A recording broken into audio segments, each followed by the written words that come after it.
Welcome to Dog on the Plot. I'm Kerry, this is Dory, and if you thought we'd had enough excitement on this channel over the last few weeks, we had the best plot competition, we've just had our allotment open day, well, you would be wrong, because this weekend is our local horticultural show, and it's game on. Now, this is particularly exciting because we didn't have a horticultural show last year because of the organiser illness, so we've missed a year. So the rivalry is very real this year. Now, the year before, Mark beat me on the cherry tomatoes, and I felt that was stolen from me. And I really wanted to beat him this year, but alas, I don't think I'm going to have any cherry tomatoes to put in this year. They're not ready yet. And Mark says his are the same. So I don't think we're going to be competing against those, but there are plenty of other categories where we'll be up against each other. So Mark will be putting in, Becky, my mom might even put some stuff in, and my sister, and Francis, he'll go in the kids competition as well. So there's lots to get organised, and I'm being better this year because last time I did everything the morning of and it was hectic. So I'm being good this year with the day before. I'm going to get some of the things that I can prep today so that tomorrow morning isn't quite so manic. I have been through the booklet, and I've crossed out anything that I definitely know I haven't got, like heavy onions, and highlighted the things that are possibilities. I am thinking that a pear of fruit not listed in the schedule could be my 2 melons. So that I'm quite excited about. But there's lots to harvest and get prepared. There are instructions within the booklet, but I also have my little horticultural show handbook, so I can refer to this if I'm not sure how something needs to be displayed. Now, before I can get on with all of that, Dory's going to get me up with her cousins for a walk, and I thought while we're doing it, it's about time in this August eating that we did a bit of foraging as well.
That was a really good haul of hedgerow fruits. I'm very happy with those. If you are thinking about going foraging, then do it sooner rather than later, because the elderberries are going over super quick, and I was so surprised at how few blackberries were left in the hedgerows. So yeah, don't delay. Mine are all now in the freezer. I'm going to do something with those later in the episode, so stay tuned for that. But I'm in the kitchen right now because there is a home produce and baking category for the horticultural show, and I want to put some things in for that. My oven is on for my bread. There is no bread category, which was a bit of a shame. So the oven is going to be nice and warm, so I thought I would do a cake. The other thing I could do is 4 shortbread biscuits, and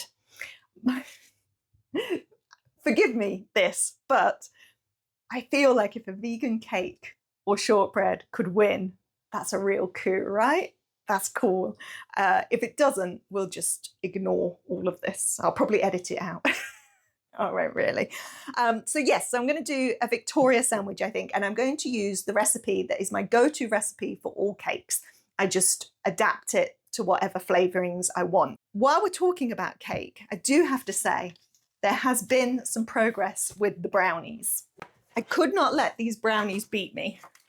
So I had another go after the open day, and I cracked it. Oh my God, smells so good, so chocolatey. They've not got the walnuts on top this time. I did a tahini top. So thank you for Kerry at Kitchen Garden Grows. I think I've got your tag right there, who suggested the tahini. It was really nice. It's a nice addition. This has lots of weird ingredients in. I will put the recipe below, but I like totally went for it and just found the most random things in my kitchen to put in here to make them fudgy. But it did. And this got the thumbs up from Mum. And yeah, it's hard to get a good thumbs up from Mum. So very pleased that I cracked the brownies. I was not going to let it beat me. Now, obviously, a vegan cake is a lot different to a traditional Victoria sponge in terms of how it's put together. So I'm starting with some milk. I'm going with 300 milliliters of milk, plant-based milk. And then I'm essentially making it into a kind of buttermilk by just adding a bit of lemon juice, which will kind of curdle the milk. There we go. And that'll make it acidic, which will also help the baking powder to work. So that goes to one side to curdle. And now I've just been reading about what makes a Victoria sponge win a horticultural show.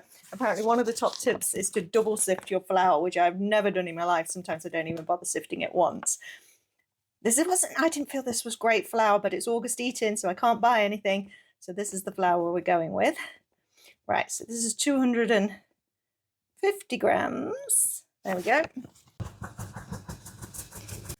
Sift 2. Then everything else goes into the milk mixture. So we want 100 grams of sugar. Then I do 40 grams of vegetable oil.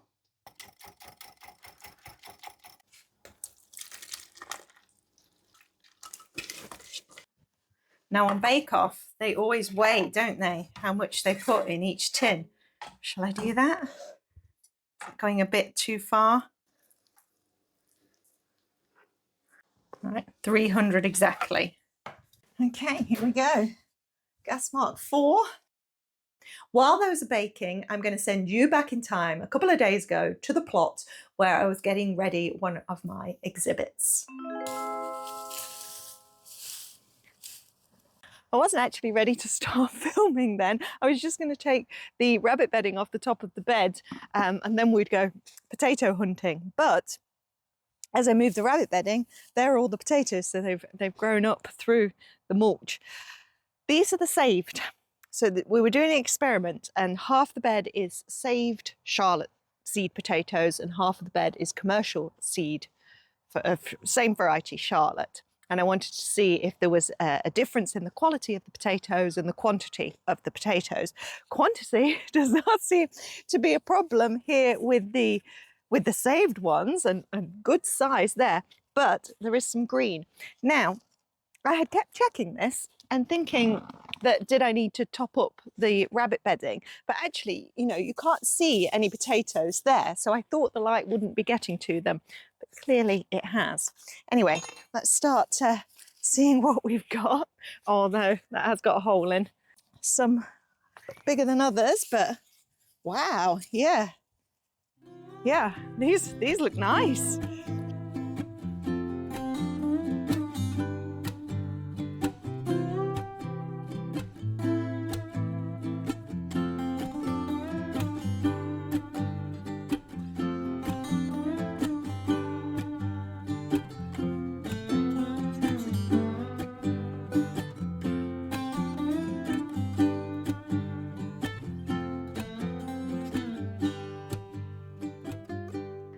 Well, that has massively exceeded my expectations. I am really pleased with that, especially as this was saved seed. So these were from my Charlotte crop last year. Some of the potatoes were green, and you shouldn't really eat them when they're green because they're toxic. I mean, you can cut the green bit off and eat the rest. But I decided to hold some back and replant them this year. So this is essentially a free crop. I planted them no-dig, so they just went on to the top of the soil. There was a mulch of compost and some seaweed feed, and then everything else was just the rabbit bedding and grass clippings that went on top. It was so easy to harvest these. I brought the little fork and the big fork, and I didn't need either of them. All the potatoes were growing in the soft compost and the mulch above. The roots must have gone down into the soil because these have not been watered, so they were getting the water from the soil beneath. And yeah, what a success. So I should have mulched a bit more because some are a little bit green.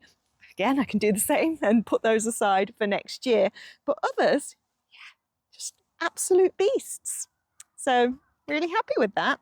Now we have to compare this with the back half of the bed, which is the commercial seed. So seed I bought at the beginning of the year to plant, and my expectation would be that those would be even better than these, but we shall see.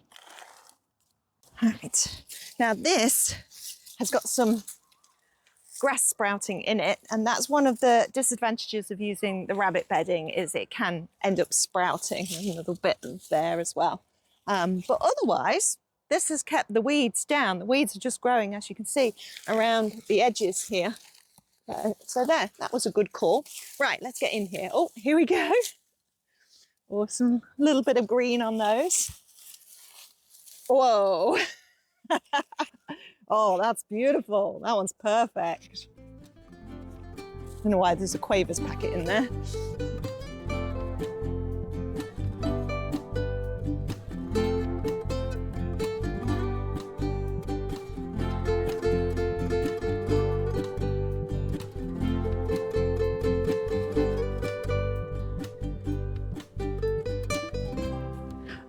Again, super easy to harvest.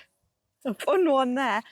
But just eyeballing it, I think the saved might have it, but we need to get them home and do a proper weigh-in. But yeah, just generally as a whole crop, could not be happier with those. Really good. So I think you'll agree that is a brilliant potato harvest. I am so pleased. And when I sorted all through them, which is what I've been doing this morning, I got them all out on the living room table and tried to find the best ones for the horticultural show, but I was also dividing them up between the big ones, the smaller ones, and ones that needed eating right away if they had a little bit of damage. Really pleased to say that it was only a handful that had any damage, which is amazing. So really, really pleased with that as a harvest as a whole. But of course, we want to know the results of the experiment. So eyeballing it, I felt like there was more of the saved seed potatoes. And when I measured, and I didn't film this because I had to do it in several bowls because there was so much, but the commercial Charlotte seed potatoes came to 7.5 kilograms. Not bad. So that was 8 seed potatoes equaled 7.5 kilograms. The saved seed potatoes from last year that were green, that resulted in almost 9 kilograms of potatoes. So 8,859 grams. 8,859 grams. So yeah, significantly more than the commercial. And it's not the most scientific experiment in the whole world. I tried to keep everything exactly the same. They all got watered exactly the same. They had the same mulch put on them, everything. But, variables exist. But yeah, there was nothing wrong with the saved ones either. They had, pretty much the sizes were the same coming from both of them. The really interesting thing, though, even more so than the saved versus commercial seed potatoes, was how the Charlotte second earlies compared to the first earlies that I did in buckets. So when hang on, have a quick look. I'm going to give it a couple more minutes. So yes, compared to the first earlies, I had 3 seed potatoes in a bucket, and on average they came out at about 550 grams. So that means you're looking at less than 200 grams of potato from each seed potato, whereas with the Charlottes, it was a kilogram per seed potato. That is a huge difference, right? And I love Charlottes, and I could have harvested them earlier. I could have harvested them at pretty much the same time as I did the first earlies. What this is convincing me of is that I will still do Red Duke of York because it's gorgeous and I love it. But I'm only going to do Red Duke of York and not that many, and I'm going to really invest in the Charlottes. And I have harvested so many Charlottes that when I put them in one big cardboard box, it was so many. It's like, 16 kilograms worth. So I think I could get away with not doing main crop. And I've struggled with finding a main crop that I really like and doesn't get damaged, because obviously it's in the ground later. Because these shallots store really well and they will last me for a long, long time. Yeah, so interesting results. So now I have to decide which I'm putting in for the horticultural show. So these are the ones that I've picked. You need 4 on your plate. I think the smaller ones are probably the better way to go. I did like these bigger ones. I like that they were all very similar in shape, but yeah, I don't know. I'm really torn. Here we go again. Right, I think this might be it. Do I dare go any longer? Oh, I should skewer them, shouldn't I? Yeah, I'm calling it done. You know, they're not bad looking, are they? Yeah, I think they might be all right. As long as they're not a complete embarrassment. That's what I'm going for with this. Right, the other advice that I read online was cool for 10 minutes in the tin before turning out. Right, I don't have to make a potato decision until tomorrow. I think I might go for smaller. But what we should really do is head to the plot and find the rest of our exhibits. Well, this hasn't gone to plan. Arrived, weather was fine. Sister Mark and Francis were here, so I was helping Francis with his display, which is a seed tray that is made into a garden. So we were getting the aubergines, the tiny Turkish aubergines that would look like pumpkins in the little garden tray. Then we were trying to find anything that's miniature, like little cucumber shoots and bean shoots and things like that. So that was all very lovely. And then the rain started and the wind got up, like seriously got up, and we were kind of huddled in here. And I was concerned about my arch. And Francis and I went out to have a look, and it's coming up quick, Francis. Oh no, it has come down. Oh, look. It's completely collapsed. Yeah. Oh, it's got a trombone. Oh, the trombone is still on there.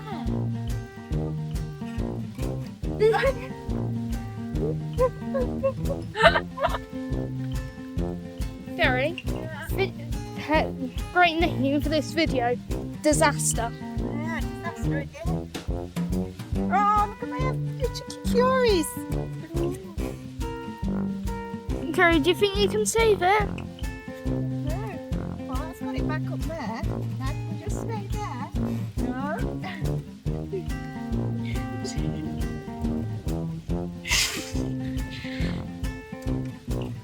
Look at that, Carrie. That's not supposed to be like that. Carrie, quick! This is not looking good, guys. Carrie, where are you? Because it's like making weird sounds.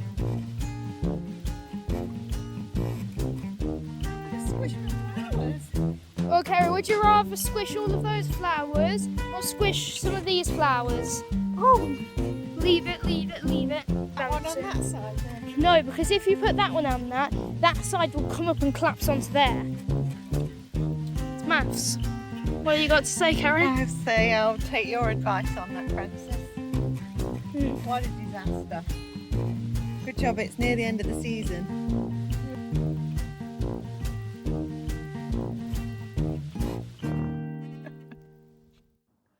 So I'm feeling slightly deflated now. It looks an absolute mess. I don't think that palette is doing much good other than crushing the flowers that are underneath it. And yeah, it's kind of taken the wind out of my sails a little bit. Bloody wind.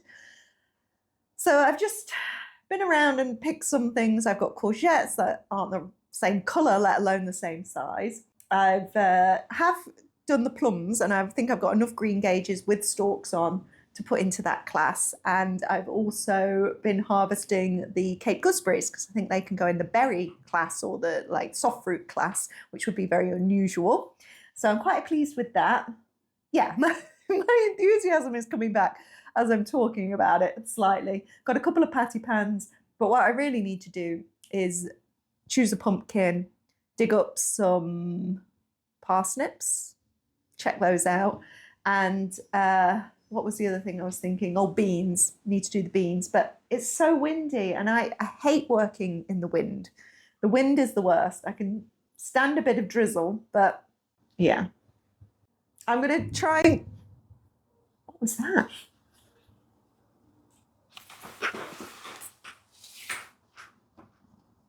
What do you think it was, Dory?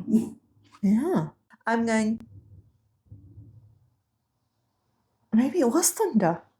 I was going to say, let's go dig up some parsnips, but I'm going to make an executive decision, and we're not going to do that, Dory. We'll wait till the morning or until this wind dies down this evening, because it's only like 5 o'clock now and I'll still have to walk Dory later.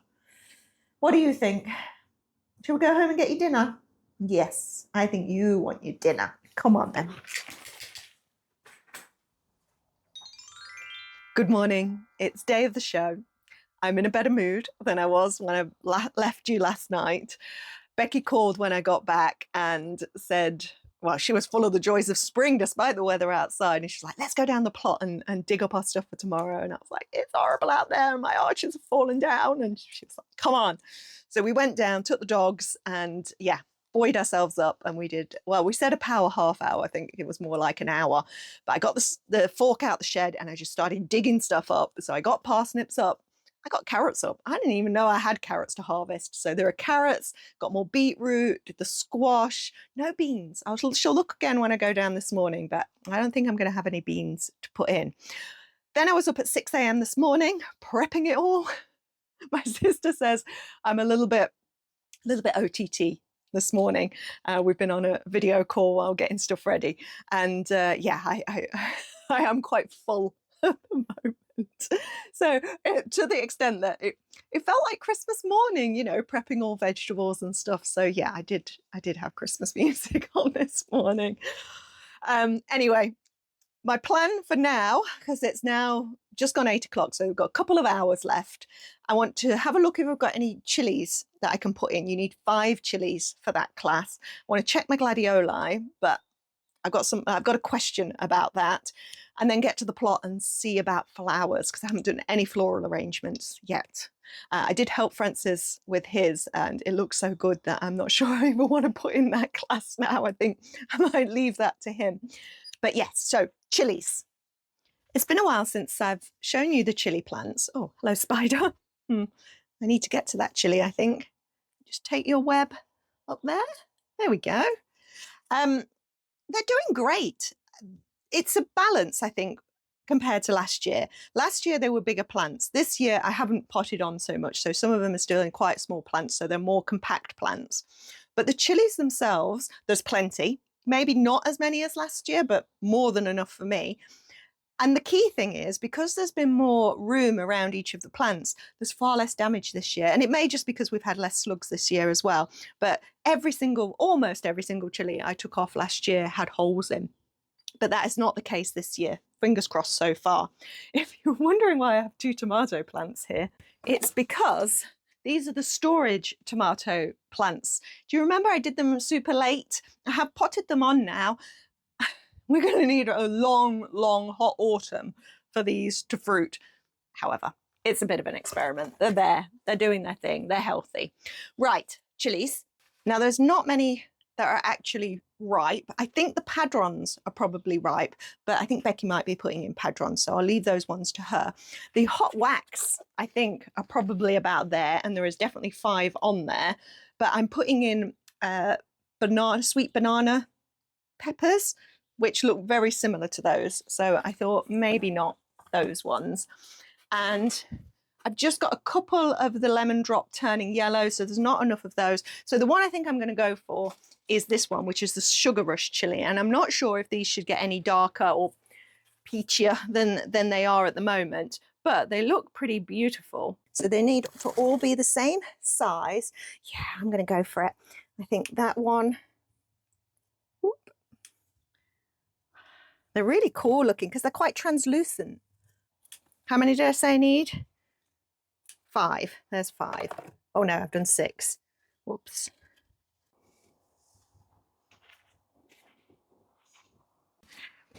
Now, the only other thing from the garden is gladioli. These are gladioli murali, which are absolutely stunning, but I haven't got many on here and none really that are in the condition that you would need for the show, which is a shame.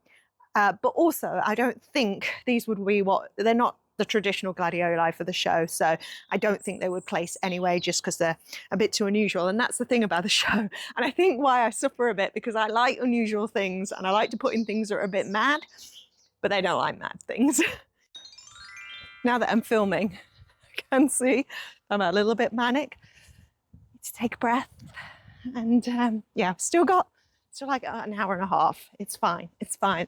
Get lots done in that time. My sister's like, how can you get so worked up about a blooming local horticultural show that barely any people enter? But I mean, I've talked about on the channel before that I like occasions and I like anything that, you know, is a little bit special. I don't mind a little bit of competition as well, as we know. So yeah, I get a bit caught up in these things. So take a breath. Remember, it's all for fun. And there is, I think, just to kind of set expectations, there are some quite serious horticultural shows out there. And yeah, you have to follow the rules very closely and you wouldn't put anything in that was even remotely damaged. But what we felt the year before last when we did it was that there were so few people entering, which is a real shame, that you could put anything in and you might win. So that's sort of the attitude that I've gone with this year. And the more things you enter, the more you're supporting the event. Also, the more chance you've got of winning Best in Show, because you can't win Best in Show if you only put in a couple of items, because they add up the points. And it's not that, you know, I'm like, I want to win Best in Show. I do want to win Best in Show, but you don't have a chance. You're not in it to win it if you don't. So you have kind of got to put in the entries. Right, let's see what we can find on the plot then.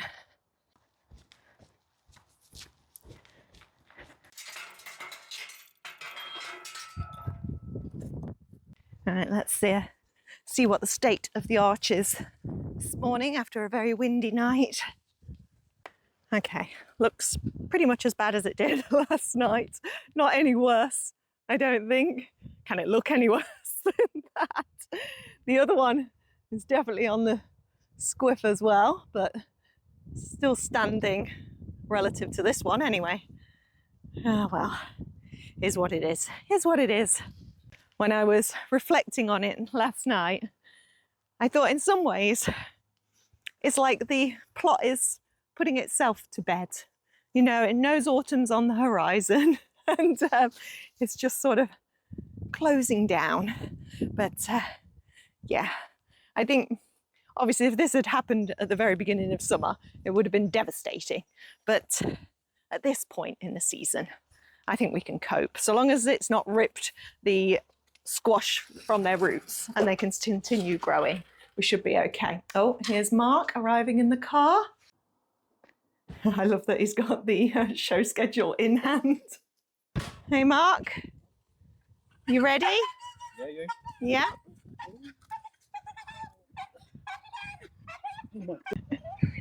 Better.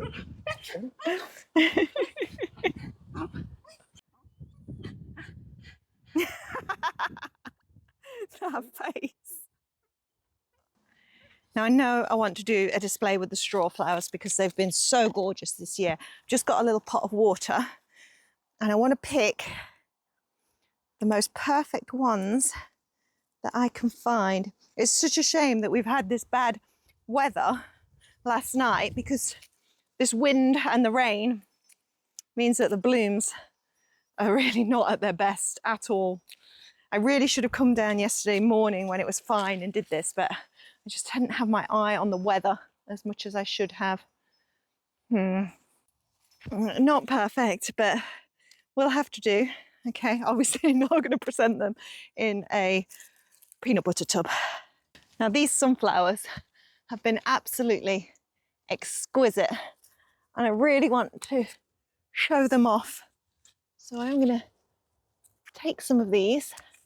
Let's try and take the best ones.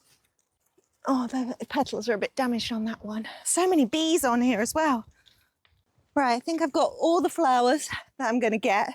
I just wanted a quick check in the polytunnel to see what the tomato situation is. They're blushing, but they're just not, yeah, It's a real shame. I would have loved to have put cherries in, but oh well. Now, there was one over here.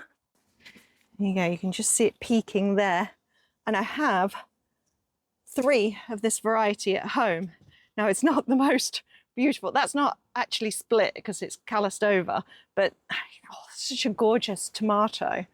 And I do have 3 more at home. They're all going to be different sizes, but I'm going to put them in anyway because you only need 4. I'm going to double check it. 4 for salad tomatoes, medium-sized tomatoes, whereas you need 9 for cherry tomatoes. And there's no way I'm getting 9. Oh, I was saying earlier about hoping that we have a long, hot autumn. I really hope we do for these tomatoes because they're going to need it. And there's so many. There's so many. I'm going to have a freezer of green tomatoes if we don't have a good autumn. Just grabbed a couple more gherkins because I'll see if they're a better size than the ones I've got at home. Same with these couple of courgettes. Let's see if I can pop those in. And I've got my tomato, I've got my flowers. Just check my list. Gladioli we can't do. Chilies I've got my, oh yeah, 4 tomatoes. So I've got that.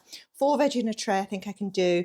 Oh, I haven't got any herbs yet. Cosmos, I've tried what I can get. Sweet peas, they were covered in green fly, but I've washed them off. Can't find a beetroot that's the right size, so I'm going to go with what I've got. Melon. Forgot about the melon. Did I just say it's 9:34 now? And you're meant to start putting out your splays at 9:45. There's the melon. I don't think it's ready, to be honest. And now I've cut it. So it is what it is.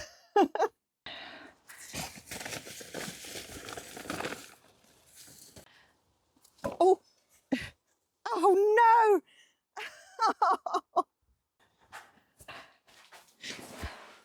Do not enter things for a horticultural show at the expense of the harvest itself. That's what you can learn from me in this video. Honestly. Right, come on, let's get home.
And relax.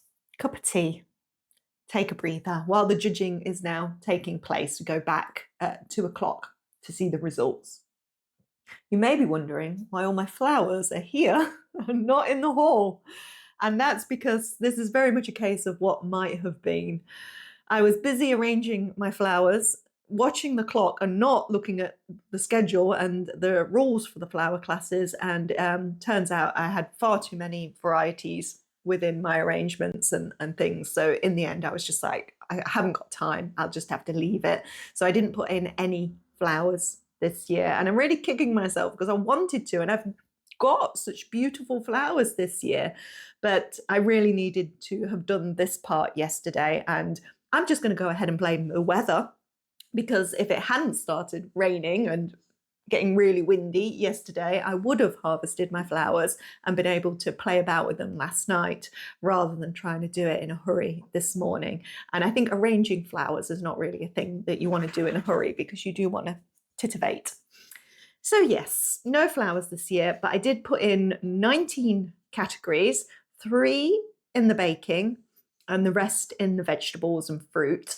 And I know I'm going to get some places because there'll be default wins, because it wasn't, as you could see from the footage, it wasn't hugely attended, although maybe a little bit better than the last year. So yes, there will be some defaults, but I won't give them away just yet. And I mean, Francis, if he doesn't win for his kids entry, I can't wait for you to see it. I'm going to enjoy my cup of tea for now and have a little bit of a relax, and then we'll head back down and see the results. Quick.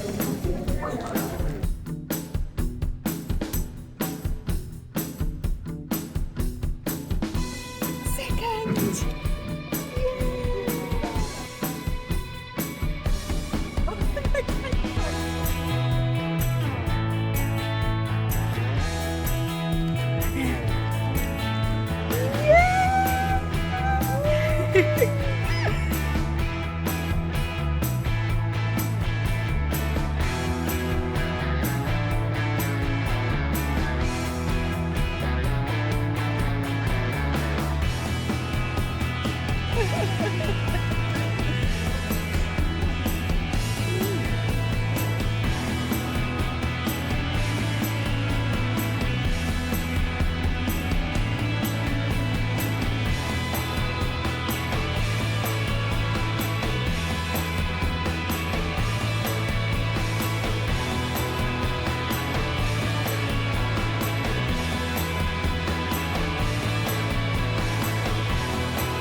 So by far the highlight of this year's horticultural show was Francis's entry into the kids class, which was his dog on the plot garden in miniature. And it was just fantastic. He did so well and deservedly won his class, and not only won the class, but also won Best in Show for Children. And he was thrilled. We were thrilled. It was, yeah, absolutely the highlight of the day.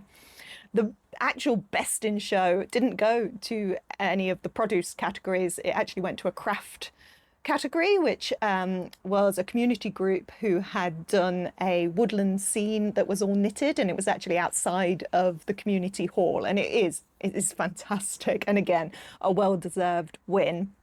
In terms of classifications, Becky did win the class of foliage. We think she probably should have won flowers as well. The judging was all fine, and no grumbles about the judging of each category, but the actual prizes at the end did seem somewhat odd.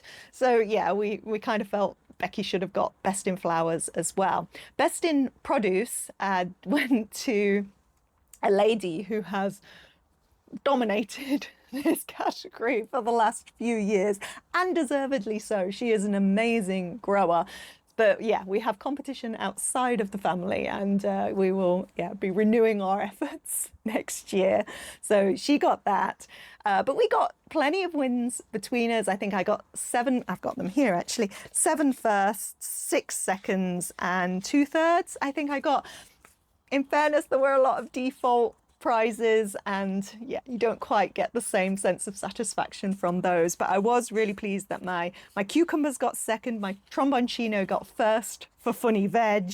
One of my most pleasing was that my chutney, not my jam, my Mirabelle plum cherry and rose jam, which I thought was for sure going to be a contender, that didn't even place. But my chutney, which is a pear, fig and ginger chutney, the secret being using ginger wine in it, came second, and that was a big category. Jams and chutneys had a lot of entries, and my 4 veg on a seed tray got second, which was great. That was a full class as well, but most of the others were defaults. I did want to mention my Victoria sponge because I was the only person, which last year lots of people entered the cake category, but I was the only person to enter a Victoria sponge this year, and yet I got second place, which Frances thought was hilarious. The reason being, I was told, in fact, any other. Do you know why? Why is that? So I was judging with it as well. When he lifted it up, Yeah. he lifts it up from the bottom. Yeah. The bottom was very wet. Oh, The bottom of okay. the cake. So whether it was put, I don't know, but they lifted it It's up a bit and sticky on the they'd bottom. taken some out of it to Yeah. try it. There's nothing wrong with the taste, but because it was wet on the bottom, Um, that's the only reason. yes. The cake was perfect, but it was just wet. Yes, so they wouldn't give me first because it was sticking to the plate. And that's because it's a very moist cake, which is a good thing, I think. And yeah, but it was tasty. I had some, Liam had some, Mum did, and we all agreed that it was a very nice cake. So I am pleased with it, despite the fact that it only got second in a category of 1. So that's the horticultural show done for another year. And it does feel sort of like a marker of the end of the season. It's not the end, there's still loads to harvest, but we are on the sort of downward curve now of the season. And I was thinking about, well, both of my arches are now collapsed. And what I was saying before about the allotment almost closing itself down for the season. And I was reflecting more on this and feeling a sense of acceptance, really, and actually freedom, you know, that yeah, the allotment is kind of going to go a little bit wild for a while as everything sort of throws out its last blooms and its last attempts at harvest. There aren't really new things going in the ground now. It's all about coming to maturity and coming to the end. And I actually came across a poem this week that I thought perfectly expressed how I was feeling about this, which is what poetry does. So I thought I would share it with you. This is called September by Grace Paley. Then the flowers became very wild because it was early September and they had nothing to lose. They tossed their colours every which way over the garden wall, splattering the lawn, shoving their wild orange-red, rain-dishevelled faces into my window without shame. I love that bit at the end, without shame, you know. There's nothing shameful about an allotment that is going wild at this time of year. It's natural, it's what it should be doing. And yeah, I feel ready to embrace that.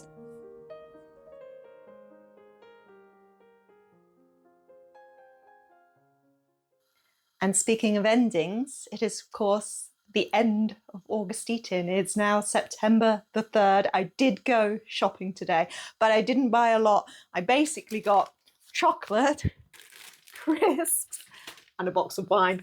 And it is my intention no, I am going to go shopping once more because I do want some vegan mayo. But once I've got that, my intention is to go through the whole of September with no food shopping as well, because I've hardly made a dent in my stock in the house, in my harvest. There is so much produce to eat at the moment. I don't really need to go shopping and I should take away that temptation. So I'm going to get a few little essentials, maybe some bananas, maybe some mushrooms, and then just concentrate again on using what I already have. Now, on the subject of eating what you have and not wasting food, the watermelon that I harvested too early, and you can see I harvested it too early, it's a very pale pink in the middle. I won't be throwing that out. In fact, I spoke to Becky, my cousin, and she said she had harvested one early and made granita out of it. And I thought, that's a fabulous idea. But then I took it up a level and thought, what about if you use it to make frozen margaritas? So might put it through my sorbet maker with some tequila and lime, a little bit of salt, a little bit of orange, and I think that will be absolutely delicious. I'm now looking forward to that more than I would have been looking forward to a ripe watermelon. But that's not what I'm going to be making for our final August eating recipe, because if you remember earlier in the episode, I know it was a long time ago now, sorry this video has gone long, but I promised that I would do something with the fruits that I foraged, the hedgerow fruits. And you might be able to see just behind me here, they're already on the hob. Now, those have all been frozen, those fruits, because most of those improve with having been frozen. Naturally, a frost would do it, but the frosts are too late here. And by the time you get a frost, the fruit is kind of done for. So you can mimic it by putting it in the freezer and then defrosting to cook. Most of these berries need cooking. So things like elderberries, you need to cook, don't eat them raw. Things like rose hips have very scratchy hairs in. If you eat those, it will feel like your mouth is being cut by glass. So do not do that. But if you cook them first and then strain them, the juice that you are left with is just the most nutritional, richest, virus-fighting thing that you can make. And that's basically what I'm making here. It's a kind of cold syrup. Having said that, you do not need to make it taste medicinal. So if you just did the berries with a little bit of lemon, then that's absolutely fine. And you will have a really sweet cordial that is gorgeous in cocktails, but also just mixed with soda water or lemonade or something like that. And I often just use it to add to things like that.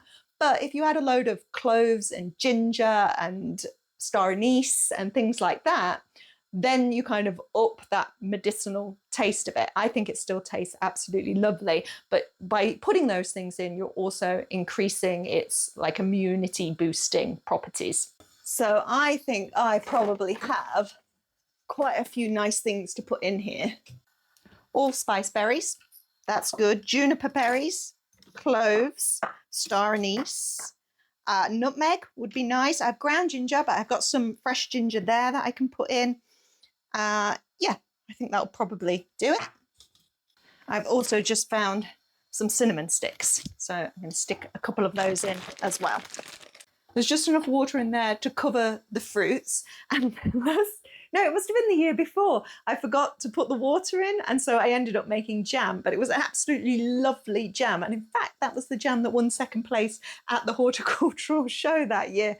But I've remembered to put the water in this year because you do actually want a syrup. And the good thing about this recipe is you don't have to be exact like you do with jams. As long as you've got a sweet, syrupy mixture, then it's all good. Now you can just let that bubble away for 20-25 minutes. This has all been frozen, so it might take a little bit longer, but basically just waiting for everything to have kind of broken down into the liquid. Then you can strain it, then you can add your sugar.